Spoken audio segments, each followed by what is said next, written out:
Hello, everybody. Welcome back to Football United TV. I am joined by a very, very, very, very special guest here. Have Hope. How are you doing, mate? Busy, man. Busy, man. It's been a crazy year, man. Because the whole thing of the Champions season stopping, then that whole lull, and then it's starting, and then obviously how the Premier League season started again, and all the games that were coming in thick and fast, and so forth. The whole Messi saga, like for the past week, that's really been the big thing that we've been talking about. And yeah, just sort of looking forward to the next season, because it's going to be interesting, in terms of the teams that are out there, the transfers, who can go to which other teams, and so forth. I think it's going to be a very interesting season, and I think it's especially, Bundesliga, I don't know, but especially for the Premier League, La Liga, and Serie A, is going to be very interesting. Talking about that Messi thing, do you think this is his last dance at the club? This is his final season, or do you think he's going to stay on till the end? You know what? That is the $1 million question. It's really complicated because you can make an argument in so many different ways. So the argument that he leaves is, you look at that interview, that is a guy who is unhappy, is angry, and is like, nah. Like, I felt so wronged by Bartomeu, if you believe him, that now you almost assume that when January comes, he will sign a pre-contract with whosoever, which means that boom, now that sign still delivers. So then contract signed by June, he's there. So he won't even wait still till June. But then there's another part of me that says he's been there for so long. He doesn't know anything else apart from Barcelona. And if we are to believe that the elections will happen in March, and let's say this guy, I think it's called Font, comes in, and let's just say, just for argument's sake, they win La Liga, they maybe get to the semis of the Champions League, and they lose unluckily, and actually Koeman actually builds a very interesting, functional team. Messi will then say to himself that, okay, the guy that I hated has left. We have a new president now. This team is actually pretty good. It's actually pretty competitive. I'm actually liking our chances, what we can do, and we're actually building something interesting. Then he'll say, because his whole argument is, I want to win the Champions League.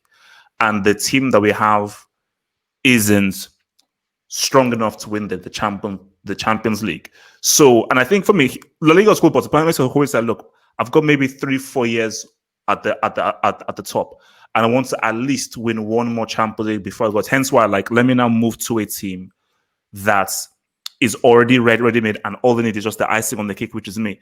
Because for the past 2-3 years, I've broken my back trying to do all these things, and people have been surrounded to me, but I've not really been surrounded by guys. And when people look into it, yes, Messi's amazing, and what he's done in the club game. I always say, like, Messi's one of the greatest club players ever, but you can't call him the GOAT because he's not done enough internationally. But when they won the Champions League, last time they won it, you had Neymar, who is seen as the big player, and the Mr. Cannibal Suarez, who, one of the best. What was the best striker at the time? You go before that.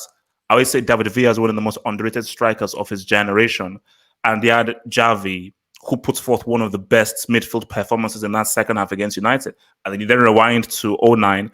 You had, for me, I would argue, probably the best striker of his age group in Samuel Eto'o. And of course, Henry was still Henry. So in football, when you say a guy carried someone, like when they say, okay, Maradona carried Argentina to the 86 World Cup, it's figuratively speaking. You can't literally do it, because basketball, you can do that. Like a LeBron or a Steph Curry can do that because it's 5-on-5 and it's a smaller thing. In football, it's 11v11 and the pitch is massive. There's only so much a player can do. So why they say Maradona carried them to that World Cup was, of course, other guys pulled him through, but Maradona did so much to take them there that it is figuratively speaking. But when you look at, for Messi in the Champions League, he was surrounded by outstanding players.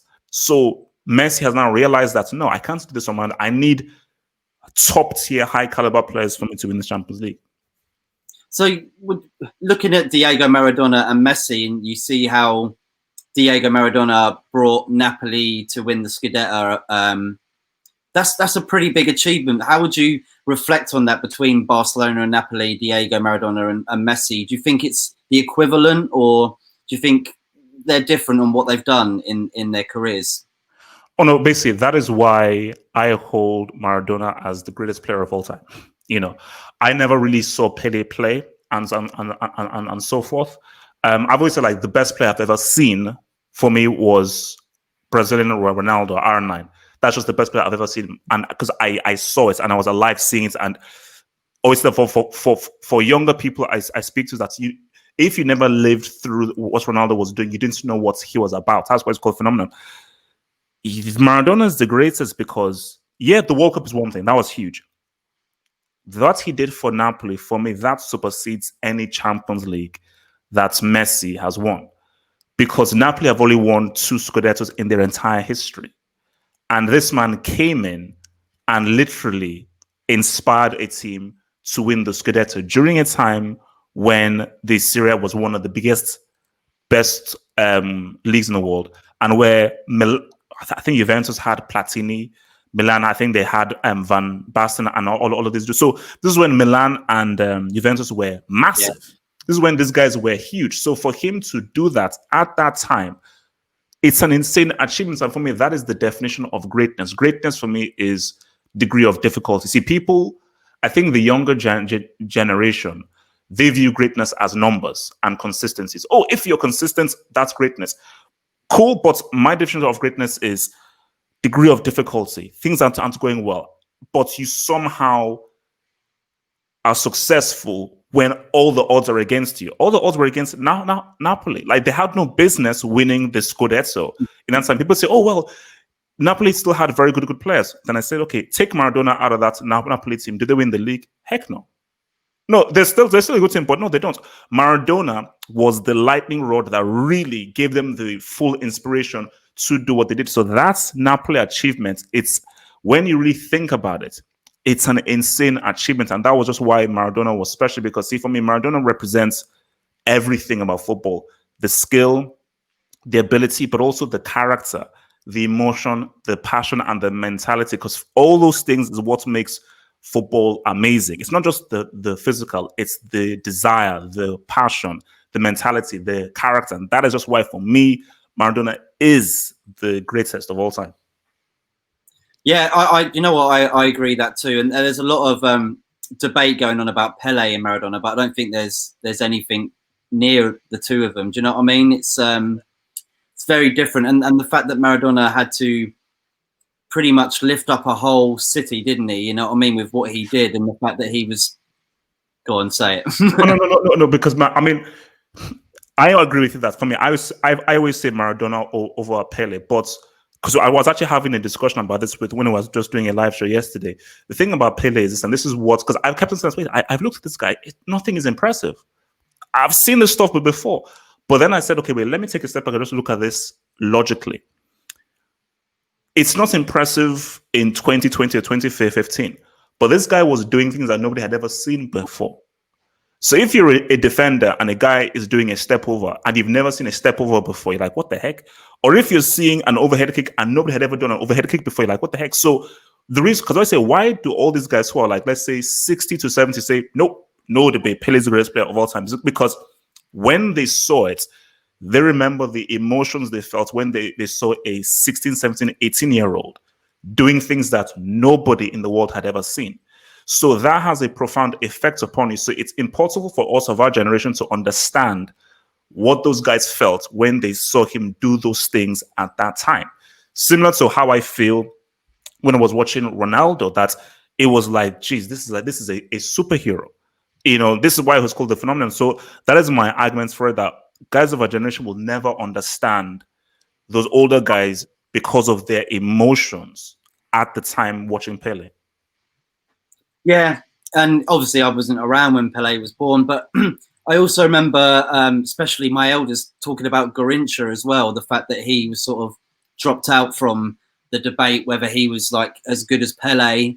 And I think he kind of was, especially like having the legs that he did. I can't remember the medical term for it, but the fact that they were so bendy and he shouldn't have really been able to play, yet it sort of adapted his game for the team, and he's just sort of got left out of it. And Pele was sort of the one that was pushed up to the front to be the star. Yeah, because I think that's what they said is that so because in 62 was supposed to be Pele's World Cup. And that was one where he really was, because that was actually when they say he was at the peak of his past. But then, and this just shows you the difference in periods. If you breathe against someone in today's era, you get a yellow card. I always my joke is that he had to pretty much commit homicide to even get a booking back in those days. So guys were like, "This is the best player, target him." And referees the game hadn't evolved yet where you put a yellow card for guys doing so. Referees were like, "Okay, this is what it is." Remember, this is 62, so guys were just like, "He's the best player, kick him." So he got kicked out of it, and the focus was on Grinch. And that's why people talk about Grinch, because I don't really count. I always say Pele has won 2 World Cups, not 3. Because I can't count 62 because you didn't really play fully, because 62 was really Garrincha's World Cup. Because that's why people say Garrincha really led Brazil in Pele's absence. So that's why people say, oh, look, Garrincha. And also, when people talk about the best dribblers, Garrincha as well. Again, he was one of the early guys doing a lot of the dribbling skills that we've seen. Yeah, it's a weird one. And I think, like you said as well, the fact that Pele got knocked out of the 62 and the same in 66 as well, where he got booted off the field and they had to quit early, and then they won it in 1970. So do you think there's a difference? That's why people choose Pele over Maradona, is the fact that he has won more World Cups? I mean, I don't want to put that kind of obtuse reasoning on people, because I think that will be unfair if it's like, oh, he's won 3 World Cups, so therefore he's the best. I mean, it's a strong argument because of his impact on those 2 World Cups. And I think it is only him and I think this dude called Breitner from Germany who are the only people to score in 2 separate World Cup finals. Well, him, Breitner, and Zidane. I think maybe the only 3 people who've scored in 2 separate World Cup finals. But I think that is a strong argument, but I also think as well it's what he was doing. And remember, I think a 17-year-old to have an impact on a World Cup like that against grown men, I think was like, whoa. So it's the whole, because it's the whole thing, it's the World Cup, it's the whole phenomenon aspect about it. 17-year-old doing all those things, like that crazy goal that again, that goal that he scored as a 17-year-old, where he flicks the ball up a dude, he waits for the ball to drop up. Before the ball drops, he then volleys it in. Like, nobody had ever seen that before. You see, all seen that, yeah, we've seen that billions of times. Nobody had ever seen someone do that and think about the game in the way that he did. So everything with step overs, overhead kick, volleys, waiting for the ball to come down. Guys are like, whoa, what the heck is this? Because nobody was doing that stuff in 1958 or before 1958. So I really believe it's a case of he was the first to do things. And a lot of people obviously used him as a kind of template to evolve the game in terms of the kinds of things you can do to beat a player or the kinds of ways in which you can score a goal. So yeah, kind of naming turns and twists after players, like the Johan Cruyff turn, no one had seen it before and everyone remembers him doing it. And specifically, I can't remember what game it was now, but it looks so amazing. You're like, how on earth do you do that? And now everybody does it, don't they? Even defenders can do that. It's an adaptation of skills, isn't it? Like the more you try things, the more you'll get it down. Yeah. What are you making, just to move on a little bit, about Chelsea then at the moment, and the fact that you've spent so much money in the last few weeks or maybe month or so? Do you think this is going to be good for Chelsea? Are they going to gel okay? The fact that you're bringing in so many players at once? See, that is the key thing. And that is always the danger. I remember when Real Madrid bought all those guys, you had Figo, you had Zidane, Roberto Carlos, Beckham, and everything, and obviously Raul was obviously there. And people thought, oh my gosh, they're going to win everything. But they didn't, because you see, the team will always beat the individuals. Always. And that is the mistake people make. If I have 4 amazing players, I'll win. No, football is more complex than that. Football is always about chemistry. The team with better chemistry will always beat the team with better individuals. What's it called? Like, man for man, in what's it called? The 2010 World Cup, you would argue that Argentina had the better team. You had Messi, Higuain was amazing at that time. You had Tevez, all these dudes, but Germany was simply the better team. I remember this was Germany's generation who were just really kicking off in 2010, but they just, because they had the better team, they beat them 4-0. So chemistry is always key. And I think that the key thing for Lampard is he has to now see. The good thing now is, you see, before then the team picked itself because of the transfer ban and everything. Now you don't really need to think about what is the best possible team, and it's about the key thing is chemistry, and this all starts on the training ground, because it's about them honing and having an understanding and bringing that understanding onto the pitch. So I think, look, Lampard is now under pressure now because it's like that a lot of money has been spent, and these are quality players. I mean, Timo Werner is a clinical finisher. Thiago Silva is an experienced defender. Again, I don't really, from using the eye test, I don't see the big deal about Kai Havertz, but he's 21, captain, and look at the impact he's had on Bayer Leverkusen as a 21-year-old. So his upside is huge. And for me, during that whole Ajax run, people talked about De Ligt, Frankie De Jong. The guy that impressed me the most was Ziyech, based on just how versatile he is. So he can go into the right, he can be a number 10, he can go to the left, he can be a striker. He's got a multitude of skills. He can dribble, he can create, he can play make. He's very smart at reading the situations of the game. So it is the most exciting thing to see. How will all these guys gel and how will they work up? But the key thing is this, and I think what we've seen in the past few years is that there's now been a reappreciation of defenses and defenders. So really, this past decade, because remember, so basically, so 90s, early 2000s, defenders were huge and they were important. So you had, Maldini, all these dudes, they were huge. But then we now saw the false nine come into it. We now saw tiki-taka, and we now saw the inside forward. So the focus was now on the attack and about attack. And so defenders were like, oh, it's fine. Just get someone who can do something, but not attack. But what we've now seen in a Van Dijk is how much a top defender can change your team. Man City are a really top defender away from potentially winning the Champions League, because that has always been what has put them back. So as good as the front line is, two things is Thiago Silva is going to be the most important player for Chelsea, because if he works really well, then Chelsea's season could definitely be successful.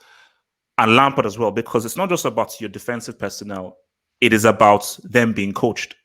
So do we do man-to-man? Do we do zonal? How much do you want us to press high? What positioning do you want us to have? So, because really, the defender is only one person on the pitch. So you, as the coach and everything, you see the blueprints, whether it's a 4 or a 3.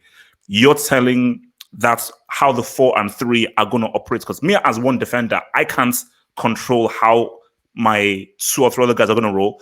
So I'm at the behest of the manager. Okay, are we doing zonal? Are we doing man-to-man? How high are we pressing? Do we want to fall back deep? Who do we man-mark on everything? So Lampard's coaching, all defense will be key, because look, Chelsea, they conceded 50-something goals last season, which is insane.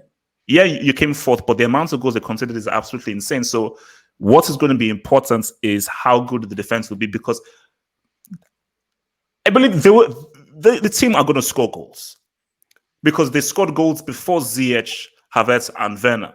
And I'll be surprised if between Werner, Ziyech, and Havertz, Chelsea's goal scoring doesn't go high.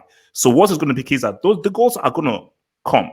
It's about not conceding, and that'll be the key. So maybe looking at that, the Champions League game you played against Ajax at home, is that what it was? A sort of, if they score, we'll score more than them sort of thing. The fact that the defense was weak, but yet you were still attacking very well, coming back down from, was it 4-1 you were down or whatever? Yeah, I think it was either a 4 or 3, and then I think they had like 2 guys sent off as well, and then they ended up being, I think, 3-3 or 4-4. But see, that's a dangerous game to play. See, if I've got Messi on my team, let's do it end to end. Let's do it. If you don't have Messi on your team, that's a dangerous game to play, because you don't have as reliable a goal scorer stroke playmaker as a Messi. But even if you have a Messi, look at what happened to them at Anfield. You know, where if they were more, if they had a Mourinho approach of now we are going to be strong defensively and make it difficult, similar to what Atletico did at Anfield, where when you're not going to come through us, you're going to have to cross, and it's going to be very difficult for you to break us down. They would have gone through, beaten Liverpool, and they would have destroyed Tottenham in our final. So I think it is unwise to do, oh, if you score, we score, you score, we score. That's very unwise. I think for that's very an unprofessional approach.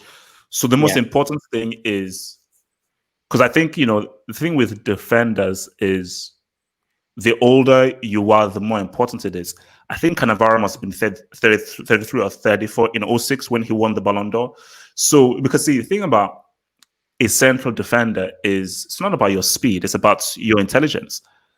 Like the right back and left back, those are the guys that constantly face 1v1s and have to be quick, fast, and sharp. But the central defender is about reading the game. How many tackles do you see Van Dijk make? He's just at the right place at the right time. So if a central defender is making recovery tackles, you're not doing your job well.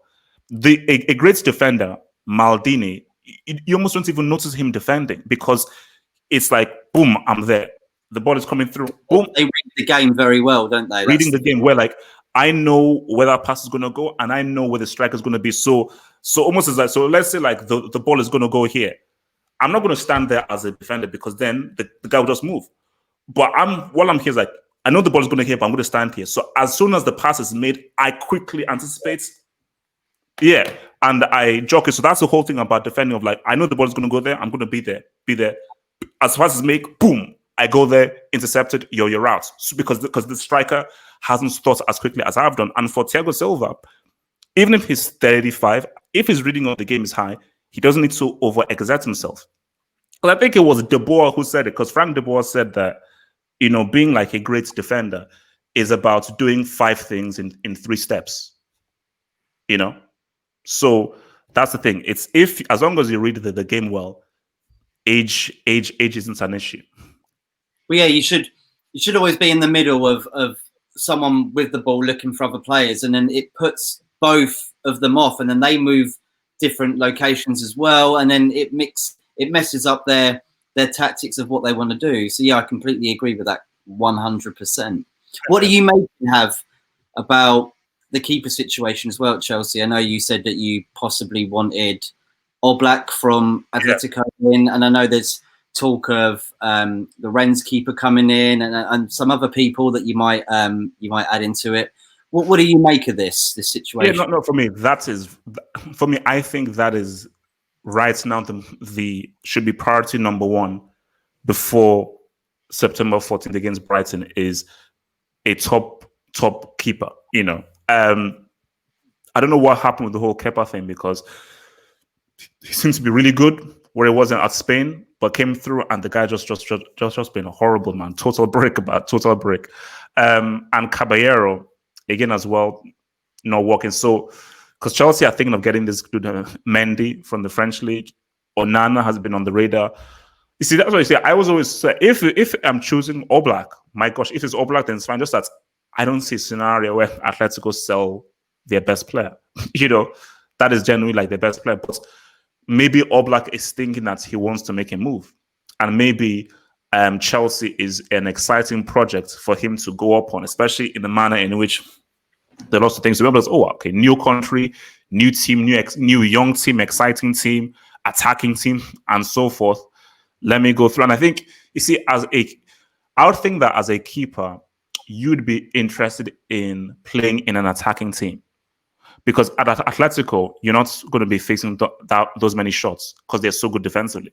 But in an attacking team that presses high and leaves a lot of space, you're going to be much more active. So you're going to be doing a lot more work. So that is a greater challenge for you as a keeper, being a keeper in an attacking team as opposed to a thinking team. Like you look at Courtois. Courtois is constantly making saves because Real Madrid are always attacking. They're always attacking all the time. So yeah. So he probably doesn't win a lot of man of the matches at Atletico Madrid because, like you said, the defense is too good and especially at Liverpool as well. That game in the Champions League didn't even do that much really, and that's quite surprising against a team like Liverpool. What? So you think you will be getting him, or do you think that'll be like a year or two until that happens? You mean a new keeper? Yeah. Yeah, no, it's going to be hard. I mean, again, this whole COVID situation and stuff is going to be hard. It's going to be hard, but you just never know. Like, I think this Mendy thing could happen. But my thing is about it is that I think if Chelsea could just get just a decent keeper who just doesn't make mistakes, just start with that and it's cool. You don't even need to get a total world-class keeper or someone, just someone who is decent and doesn't make mistakes. Because I like the guy Sommer from Mönchengladbach. I think that guy is safe, dependable, doesn't make mistakes, composed, is a good, safe keeper to have. So I think that would have been a really good keeper to go for. So that's the thing. Cool, man. So just to quickly wrap up, just wanted to ask you pretty much how you got into doing this on YouTube and social media, and what made you want to do it, and where did it all begin for you, Have Hope? Yeah, so basically, so back in so this was obviously 2010. I was like, because I think before I used to do movie reviews and film reviews and all that kind of stuff. So back in 2010, I was like, this was when most of YouTube was mostly movie content, like movie reviews, movie stuff like that and everything. I was like, there's nothing about football, because really my two main passions are football and films. So I was like, yeah, I've done the whole film thing, but there is nothing pertaining to football, really. So there were hardly any football fan channels. There's hardly any football content of those guys talking about football. I said, wait a minute, it would be pretty cool if you had someone react to or analyze after the game and talk about after the game. So especially with the Champions League, which is one of my favorite competitions, okay, let me just do something that way, after the match, let me just give my thoughts afterwards. So, I began with that in the Champions League. So it's obviously gotten a bit of traction, and then I then moved on to during the World Cup, then doing the Copa America, then doing the Euros and so forth, and then sort of building up. So and now because I was like, so it was just so refreshing that there was obviously a desire for people to view football content from regular people, So rather than a BT Sports or an ESPN, just I wanted to see a raw reaction after a game, like a fan's reaction after a game. Because something like, yeah, I do analyze, but first and foremost, I'm a football fan. So getting reaction from like a passionate football fan who is exactly the same as you is different as opposed to a retired football player or like a pundit in a suit in a studio. So just think and for me, I always was very passionate, very emotional, especially after the games. And I was like, oh, boom, boom, boom. And obviously, you had the craziness with the 7-1, with Brazil and Germany, which obviously everyone thought. So I thought, yeah. And then that was the thing. So I was like, yeah, it was a desire to, I think, which is the thing as well, because I always said, so 2015, 2016, you now had a massive upsurge in football fan channels, which was huge and everything. But I said, I want to keep this about football because I do feel that there are two kinds of football fans. There are fans who only care about their club, and that's it. They have a very general liking of football because it is the sport, but their main aim and passion is their club 24/7. But then there are other guys, obviously, like you, where they love the sport. Because I always say that I'm a football fan before a Chelsea fan. I'm a fan of football, like how the game is played, understanding the science of the game, looking at the past, the future, how the game has evolved, looking at different teams. Okay, what is the German culture like? What is the Spanish culture like? Because people always ask me now, which is the best league? It depends. I say it depends on your criteria. Premier League is the best brand and have the most fans around the world.